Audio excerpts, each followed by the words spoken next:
Donc nzambe aza esprit amona na kate te lobi que non nzambe atika likolo ya na se pona kofela biso po biso tozwa sali mais yo ozoboya ngo pourquoi ozoboya ngo l'air bozolo bake nzambe atiki kiti ya bokonzi aye na se alati poswa moto babomi nzambe babomi donc bozomona même pas que non les abominations bato bazolo. Jésus a été crucifié. Merci Jésus. Mais bon, vous avez corrigé. Mais quand la Bible nous dit, la Bible nous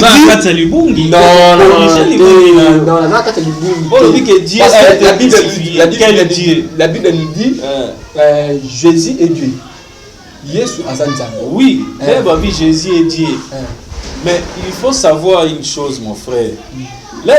Dieu, ce n'est pas un nom propre. Même le pasteur na meke kotal sait que Nzambe est un nom propreté. Nzambe Dieu c'est un titre.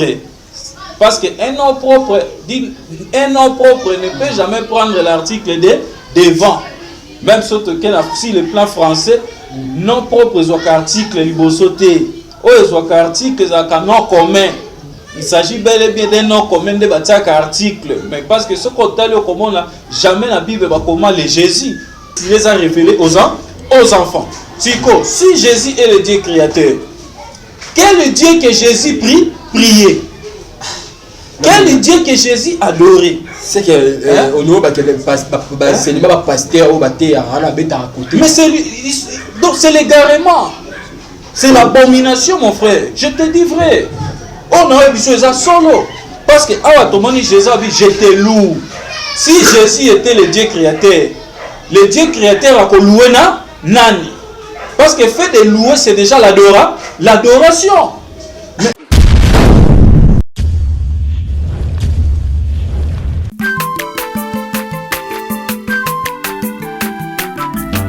Azamwana motote boa kosangai abongwani pete boa wangata Nzambe ya le Nazarien, le Nazarien, le Nazarien, le Nazarien.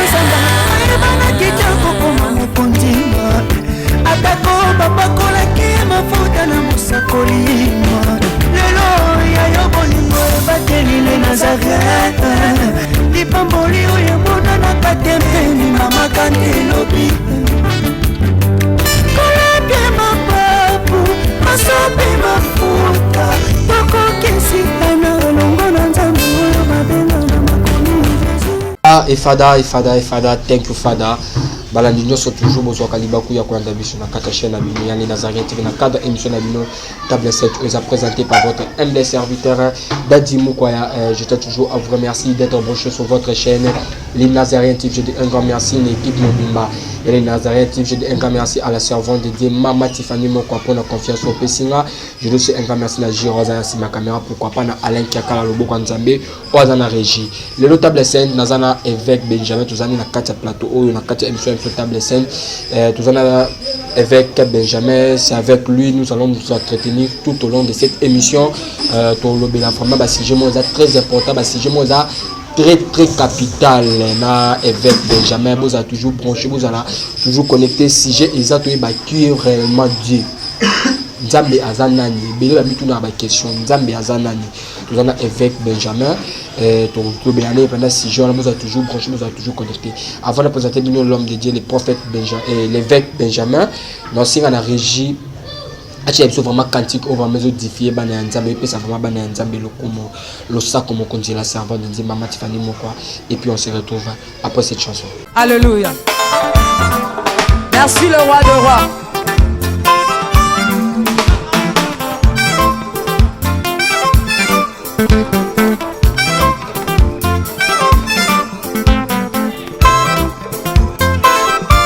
Alléluia.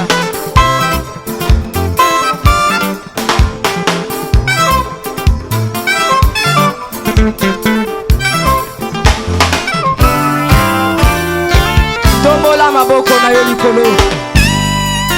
Lakisa maboko na yo.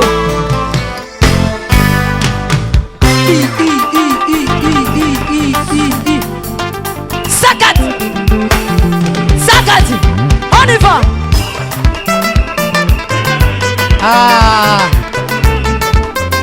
Salaboye, Salaboye. Assis sur son trône. Salaboye.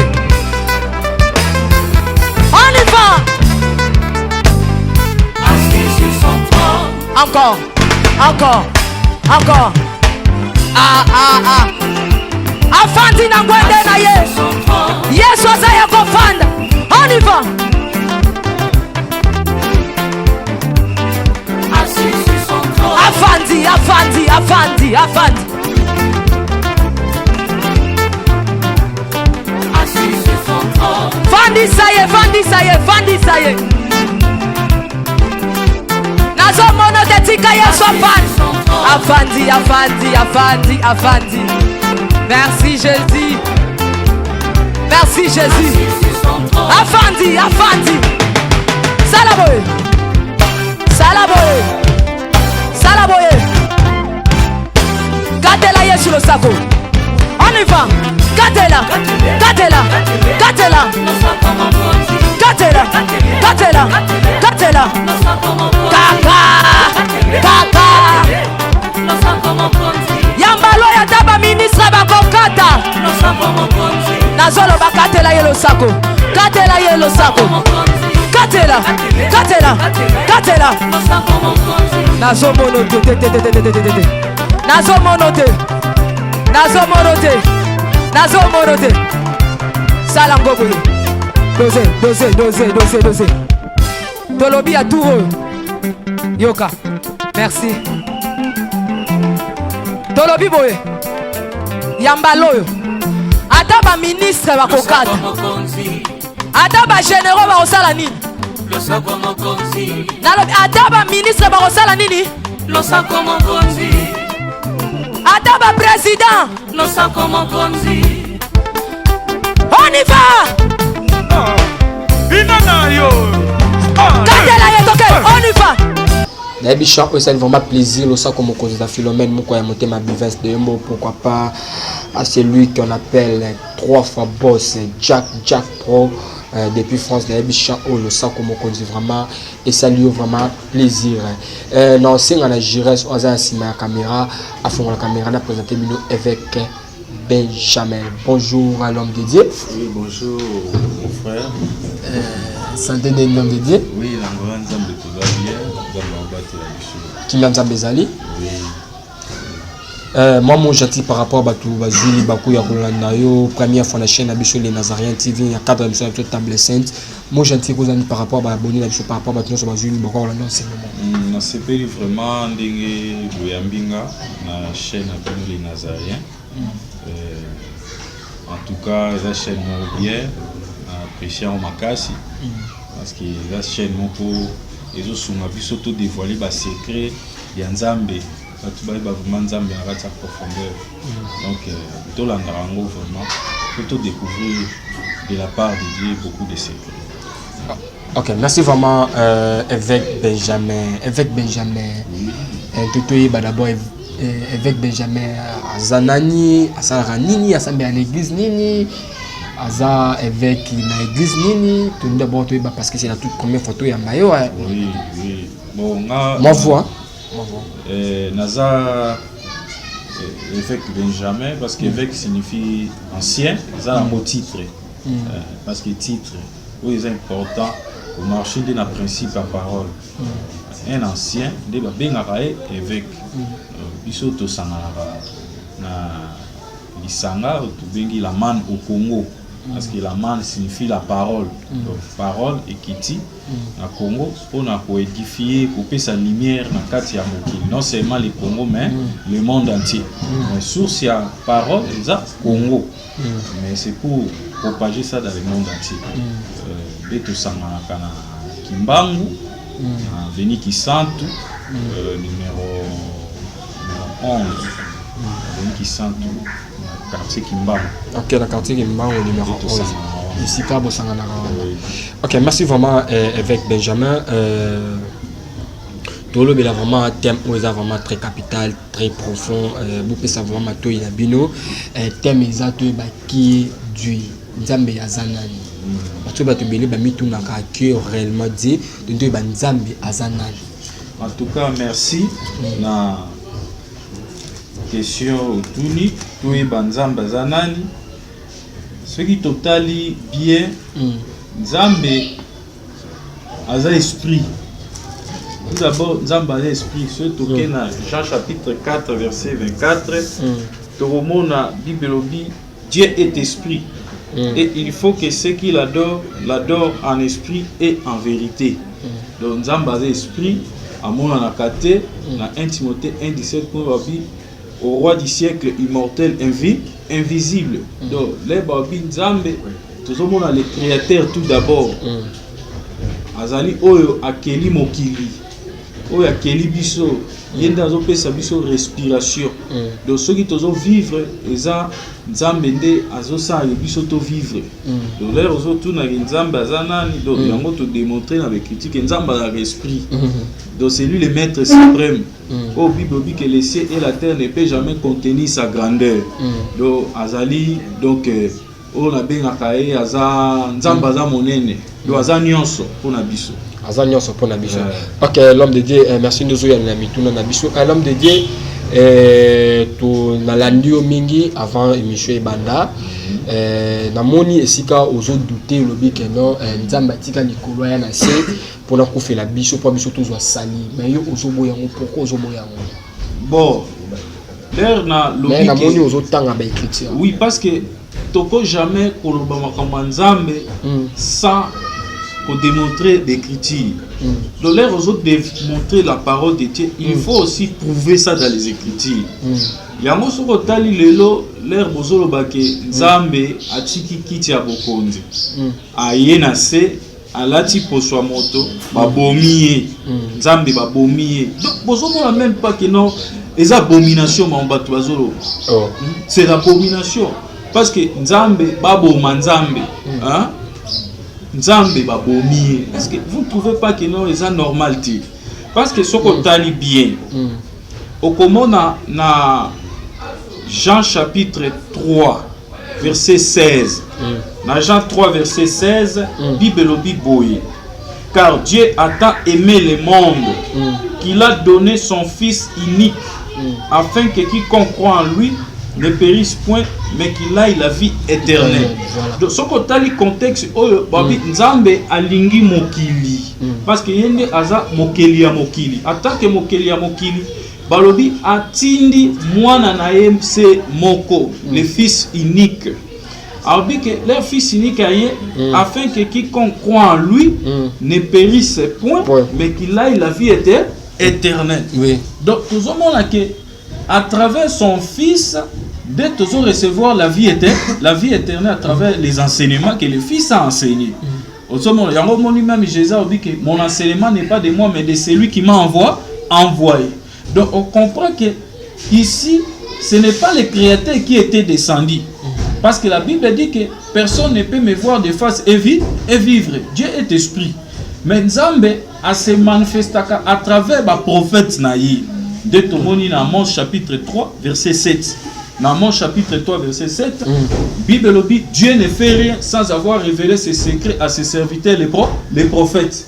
Parce qu'un prophète est là maintenant pour dévoiler les secrets de Dieu. Un prophète c'est un représentant de Dieu. Il est là pour représenter Dieu sur la terre. Parce que Dieu est esprit. Nzamba mona nakate. Mais tozo yeba Nzambe nanzela ya prophète naye. Nanzela ya prophète nde tozo mona Nzambe. Mais Nzamba zolo. Avec Benjamin non la notre très bien mambozo loba. Yo ton lobi que non Dieu uto tanga wana version uto tanga wana. Na Jean 3:16. Jean 3:16 version uto tanga. Mais si ton yozo boya des jours que non Nzamba atiki likolo aye l'esprit à lati cher pour na biso tous sali ton yozo boya ngo même komi ezolo ba yango non ma commission les a prouvé Dieu a été crucifié et dans 3 jours a ressuscité. Dieu a été crucifié. Jésus a été crucifié. Quand on parle de Jésus, mais bon, vous avez corrigé. Mais quand la Bible nous dit, non,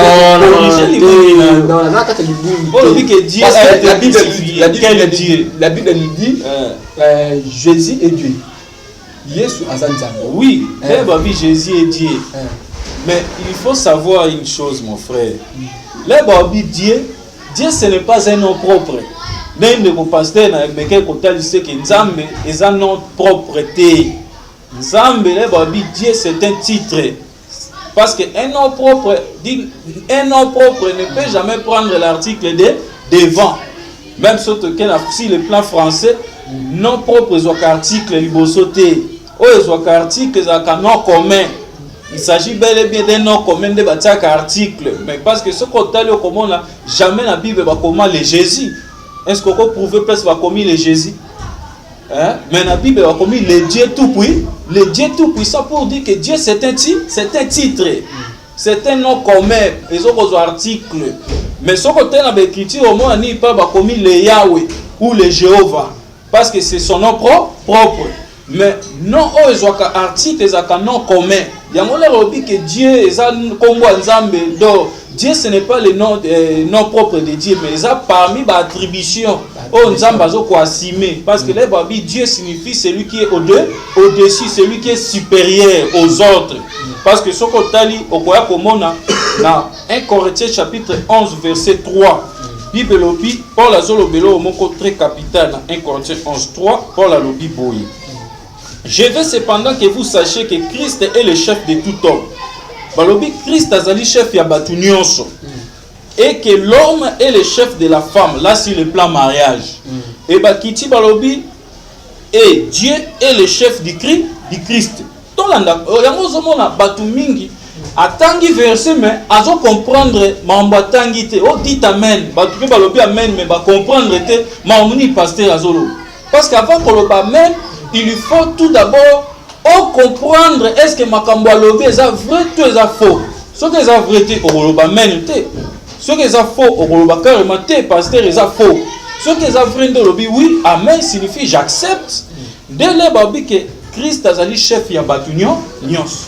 Oh le babi Christ signifie un oint de Dieu. Moto nzamba pakoli mafuta comme Jésus-Christ.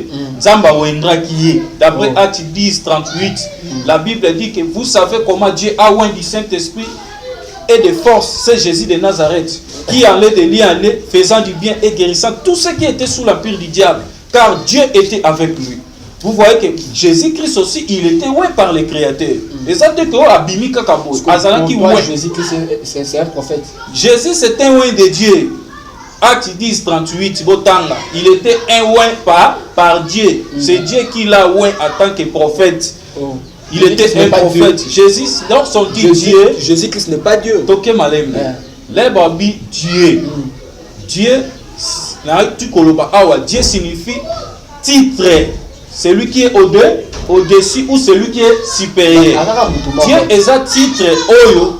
Moutounion soko ko asime yango. Même ce côté dans Psaume 82 verset 6. Bible lobi, vous êtes des dieux, vous êtes tous les fils du Dieu très très haut. Même nous, les disciples de Jésus-Christ, nous sommes des dieux. Nous sommes des dieux. Au moment la même dans 2 Thessaloniciens chapitre 2 verset 3 qui dit, au moment la même kuna Satan a se proclamé en tant que Dieu. Satan aussi s'est proclamé en tant que Dieu. Pour dire que les babis s'est proclamé en tant que Dieu pour dire que a joué domination. Donc à comme un niveau supérieur pour dominer. Mais avec je n'entends la vraiment la bouquet Bimakasi. Oui. Non, Jésus a été oint par Dieu en tant que prophète. Oui. Mais il y a un enseignement à pasteur ou à Bishop non Jésus n'a pas de baram tout moko. Elle est na katia corps na bino tout le bara. Tout ça la âme, esprit, na corps. Ils ont tout moko. Ils ont eu moko. Dieu a appelé Dieu le Père, le Fils et le Saint-Esprit. Ils ont eu moko. Mais yo siko tant aussi ko yo zolo ba ozo taper à côté yo so ba keno ba enseignement pasteur ou ba memela biso ba te ya biso. Ils ont envoyé ba biso biso libane ne ça que non Jésus est Dieu. Frère, Bible lobi Zamba faisons l'homme à notre image selon notre ressemblance. Donc c'est-à-dire que nous tous nous sommes l'image de Dieu. Ezala démon, ezala nganga, ezala pasteur, ezala ndimi. Biso nyo toza image ya Nzambe. Parce que toza créé na image ya Nzambe différent. Donc là yo lobi que non Jésus aza bomoko na nzambe. Mais biso pe toza ka ini na nzambe. Hein? Même yoza ini na nzambe. Hein? Biso toza ini na nzambe. Toza bomoko na nzambe parce que toza animé na souffle ya nani? Ya nzambe te. Hein?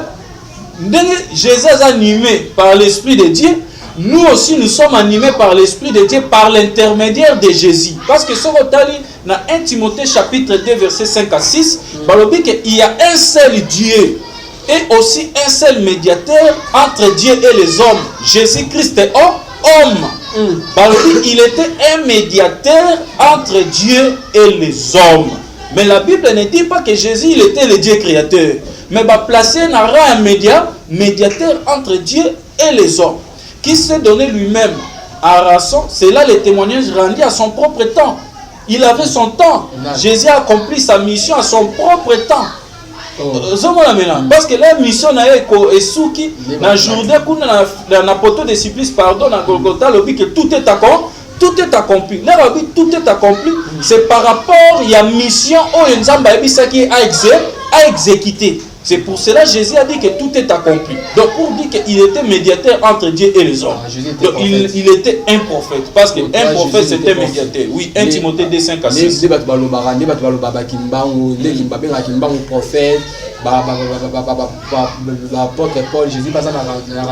problème c'est quoi? Il y a deux classes de prophètes. Nous avons les prophètes du première classe et nous avons les prophètes du deuxième classe. Prophète, il y a première classe de moni comme Jésus-Christ. Azaki prophète, il y a première classe. Et maintenant, deuxième classe du prophète, de moni le fils du prophète. L'église, les disciples, les fils du prophète. Donc, les prophète à deuxième classe. Si vous avez comment que Jésus-Christ, Azaki prophète, il y a première classe. En tant que visionnaire. En tant que moto oyo azozo révélation et pas nzambe pour que enseigner église voilà. C'est ça mais l'homme de Dieu motu nezali na kati Bible ba yo koli bazana Jésus batuni babi montre-nous le Père. Jésus a répondu ba yo ko lobi que non depuis quand nazana bino boyebi le Père té celui qui m'a vu a vu directement le Père. Moi avec le Père nous sommes un. Parce que pourquoi Jésus a répondu bon. Mais c'est clair frère. Là on dit que Jésus a tout disciple va tout nier. Montre-nous le Père et cela nous suffit. Parce que ce côté là comme on a que disciple jusque là niveau de croissance spirituelle non nous a quitté. Bango ba penser que Yesu menga ye a relaxa bango tata ye non. Au moment or ce côté na be critique babi au roi du siècle immortel invisible nzambaza invisible amona na kate siko la boye la kisa biso tata siko bible dit que aza invisible ozomona Jésus mona Jean 4:24 dit que Dieu est esprit siko là yo retourner question que montre-nous le Père hein nous tous aza esprit ba relaxo il faut qu'on na kata domaine spirituel pour comprendre hein là babi que montre-nous le Père et cela nous suffit si quand Jésus a l'opinion na bango que c'est lui qui m'a vu le Christ et c'est cela qui prouve que Jésus c'est lui le Dieu créateur non ce n'est pas ça oh ils ont que Jésus est Dieu créateur mais là Jésus a dit c'est lui qui m'a vu le Père c'est pour dire quoi donc oyo ayoki Jésus directement ayoki nzambe parce que Jésus azala qui représentait nzambe sur la terre. Mais c'est la connaissance, non? Alors, je suis descendu non pour accomplir ma volonté, mais pour accomplir la volonté de celui qui m'a envoyé. Mais qui n'a raison parce que avant montre-nous comment prier. Il y a notre Père qui aussi. On montre-nous le Père. C'est pour ça que Jésus a répondu à lobby. À lobby, Jésus a répondu à lobby que non, c'est lui qui m'a vu directement le Père. Non, exactement. Tout d'abord, les disciples que la kisabiso ndenge ya kosambela ndenge Yohana zaki ko la kisabaye kolina yi. Ozolanda frère. Sikoyo Yesu alobi voici donc comment vous devez prier. Notre Père qui est aux cieux. Donc même Jésus priait le Dieu qui est aux cieux. Vous voyez, notre Père qui est aux cieux. Vous allez voir pour démontrer que même Jésus priait. D'après Matthieu chapitre 11 verset 25, Bible lobi boyi. Matthieu 11 25, Bible lobi. en ces temps-là, Jésus prit la parole et dit, je te loue, Père, Seigneur du ciel et de la terre, de ce que tu as caché ces choses aux sages et aux intelligents, et de ce que tu les as révélés aux enfants. Chico, si Jésus est le Dieu créateur, quel est le Dieu que Jésus priait? Quel est le Dieu que Jésus adorait? C'est que au niveau c'est pas pasteur ou côté. Mais c'est donc c'est l'égarement. C'est l'abomination, mon frère. Je te dis vrai. On a eu ça solo. Parce que Jésus a dit, je te loue. Si Jésus était le Dieu créateur, le Dieu créateur a loué nani. Parce que fait de louer, c'est déjà l'adoration. Mais Jésus a adorer. Je te loue, Père, Seigneur du ciel et de la terre, de ce que tu as caché ces choses aux sages et aux intelligents, mais de ce que tu les as révélés aux enfants. Mais pourquoi Dieu avait révélé les secrets auprès des mais pourquoi côté c'est qu'il m'a vu a vu les pères. Pourquoi un prophète a représenté un Nzambe. Il faut passer par un prophète. Au quoi comment on a même Nathan au quoi comment on a même Nathan un prophète Samuel. Au moment on a Esaïe et roi Saoul a bungisaki gibier ya papa na ye azui serviteur na ye po ba ke kolukaye ba moni tende serviteur abi ezana prophète moko ya Nzambe moto na Nzambe soki toke epai na ye to consulter ye akolakisa biso esika gibier wana akei ozomona mena donc c'est à dire que bakende ko consulter prophète Samuel en tant que médiateur entre Dieu et les hommes Nathan ba obenga ba voyant ozomona ba voyant dès le tozomona soi-disant mutu moko ote manega na boenze abandi ko prophétiser onzamba taisimo kepoto là ce sont des paroles de connaissance ozomona mena mais ce qui tozongi na sujet là lobi que montre-nous les pères et cela nous suffit dit que depuis longtemps j'étais avec vous otika comment na ngaité c'est lui qui m'a vu a vu les pères donc pour dire quoi un prophète azawana na ba secret ya Nzambe amona na kati azo utiliser prophète pour que prophète a représenté sur la terre. Si ko l'air yo ozana posoye banzambe comment connaître Dieu?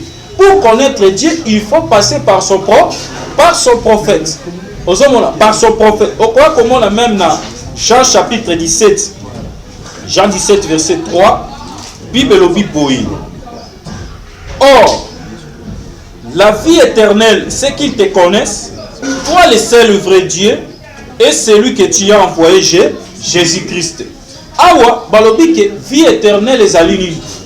Batubaye bayo nzambe moko, pe moto oyo tindi Yesu Christ.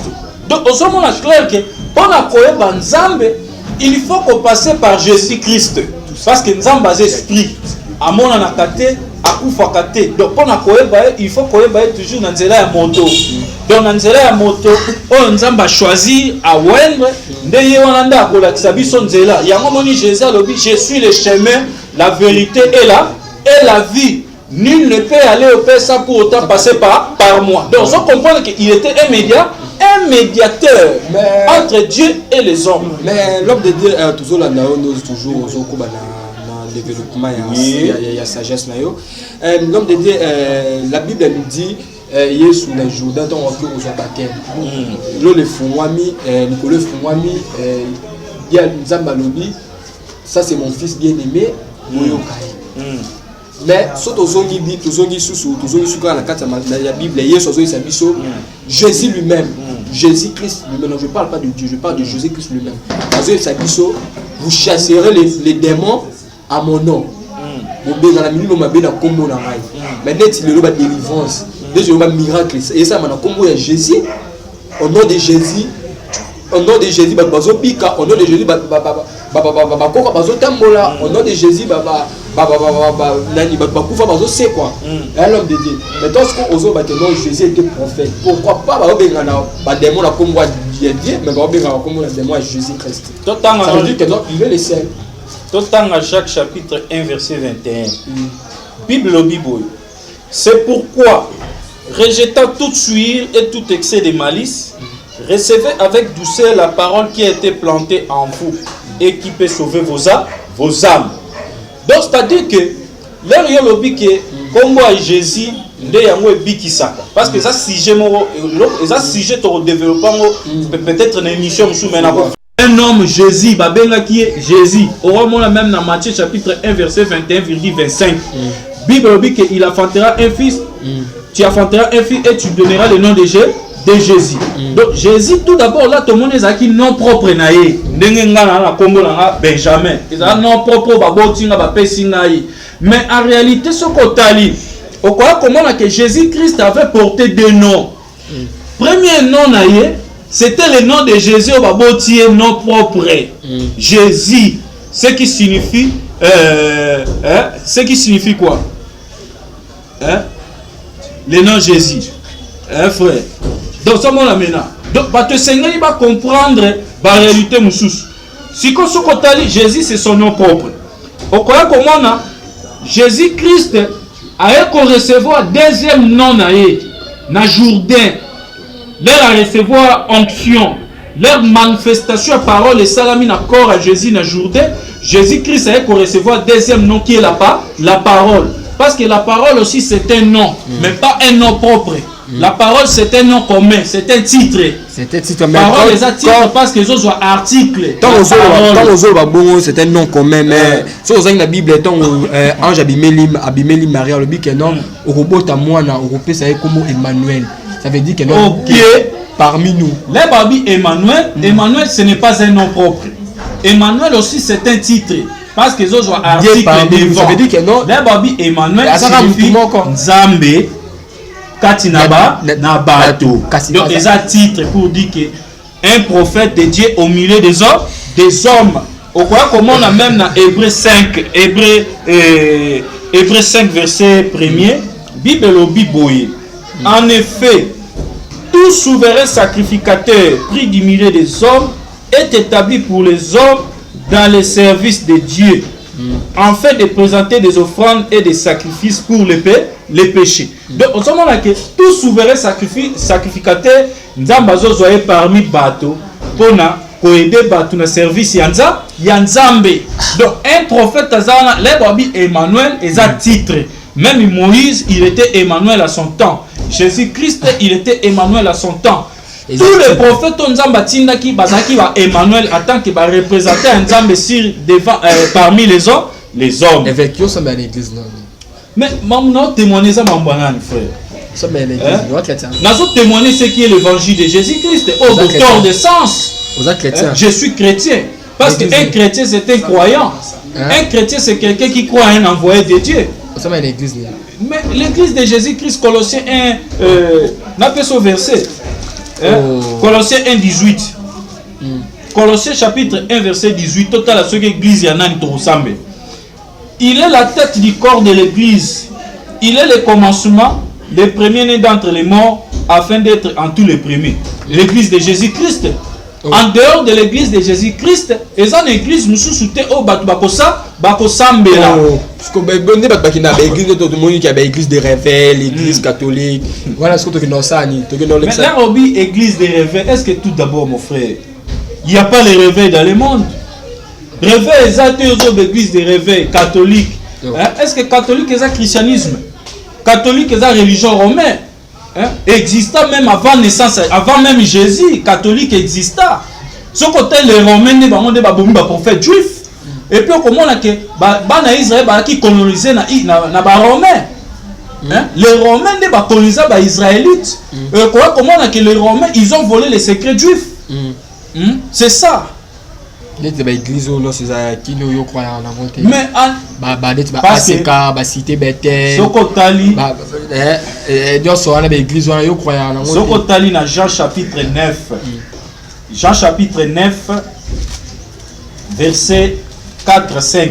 Jésus a le Bible. Il faut que je fasse tandis qu'il est jour les œuvres de celui qui m'a envoyé. La nuit vient où personne ne peut travailler. Pendant que je suis dans le monde, je suis la lumière du du monde. Jésus lobby, pendant que je suis dans le monde, je suis la lumière du monde. Pendant que je suis dans le monde, je suis la lumière du monde. Maintenant, pendant son absence, est-ce qu'il y aura la lumière? Oh, mais il n'y aura pas la lumière. Ah, l'homme de Dieu. Il est mort avant qu'il ait à lobby. Sur cette pierre, je bâtirai mon église. Parce que oui, parce que avant que le beauté, il fallait établir l'église à Monique. Non, sur cette pierre, je bâtirai mon église. La Bible nous dit qu'il y a articulé la pierre, fondons l'église. Pierre. Il y a un parole de Dieu, ils ont livre tout. Bible les a scellé. Il y a un moment où Jésus-Christ a dit côté na masese. Jésus a dit qu'on enseignait na masese. Abandi qu'on enseignait masese. D'après Matthieu chapitre 13, verset 33-35. Au moment où Jésus a dit qu'on loba masese. Là on dit que tu es pierre. Sur cette pierre a commis une chose. Là on dit tu es pierre. Sur cette pierre. Tu es pierre sur cette pierre. Est-ce qu'on parle sur la pierre ya mutu? A commission chose. Parce que comment on a dit pierre? Pierre, ils ont caché secret mususu. C'est un langage. Il y a un moment même Jésus a dit que ceux qui boboyi kokumisanga tata kose kusamaba mabanga kosani et kokumisa e. Donc mabanga même na kati ya écriture ils ont caché la réalité mususu. Mais au moment même na un Pierre là, un Pierre 2, au moment même Jésus va baigner la pierre angulaire. Ok, merci vraiment évêque.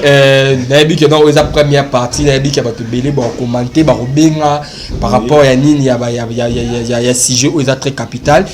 Bobenga prophète Azana Bobenga et Nabi que prophète veut m'excuser évêque Azana Bobenga et prophète en tant que fils du prophète. Ouais, évêque Azana Bobenga et Bobenga pe la chaîne beaucoup commenter l'émission. Nabi que ça émission très capital. Tout continuons pour deuxième partie tous à soutenir évêque la carte plateau. Tu remis la souka émission la biso mot de la fin numéro de téléphone sur ba pour ça contacter ou ba tous nos questions ou ba Monique nga la communauté ba ko zone ni évêque. Merci na ndenge bolandi bien que les approfonds non coûte aussi cité m'embosé belé à refungula mais bolanda o ya Monique Azana motuna rotuna to préoccupation to azana besoin de découvrir ba secret en profondeur oko benga la numéro ya 089 plus 243 89 66 16 513 plus 243 89 66 16 513 wana soko bengi ndoko joa biso de to fixer rendez-vous so posa besoin tout ça là débat contradictoire les a problème to bengi numéro chaîne et aux amalam mais souhait na biso ça que peuple de Dieu va comprendre vérité à parole de Dieu zambe vraiment abattre la biso a son biso tous a toujours envie pour propager bonne nouvelle. En tout cas, merci. Ok, merci vraiment évêque. Nous sommes arrivés à la fin de notre émission. Numéro évêque les affichés. On a sur numéro les affichés dans bande écran. Bengae Boroyama Brossoanae et Karane la lobara toujours nae ba non. Vous êtes belé boninga toujours boyebi que non ne boninga toujours to kabwana na bino toujours botem sa maboko na bino na banda ko na bino pour to kabwana na bino ilongo na bina na je dis d'abord avant d'abord botem sa maboko je dis un grand merci à la servante de Dieu Maman Tiffany Mokwa je dis aussi un grand merci na Joazaki na sima caméra Alek Yakalobo Kanzambe on est toujours to kabwana na bino botem maboko on est toujours to lobaka bafwa bashala vite à Mikole on se retrouve à la prochaine bye bye.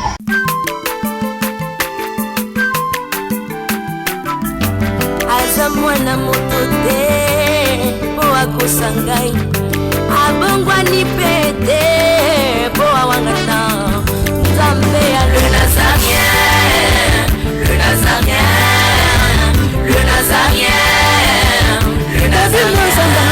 bana kitoko koma mokondima atako babakolaki mafuta na mosakolima lelo ya yo bolingo ebateli le Nazareth lipamboli oyo emonanaka tempeni mama kandelobi kolapie mapapu masope mafuta tokokesitana elongo na Nzambe oyo babenga na makomi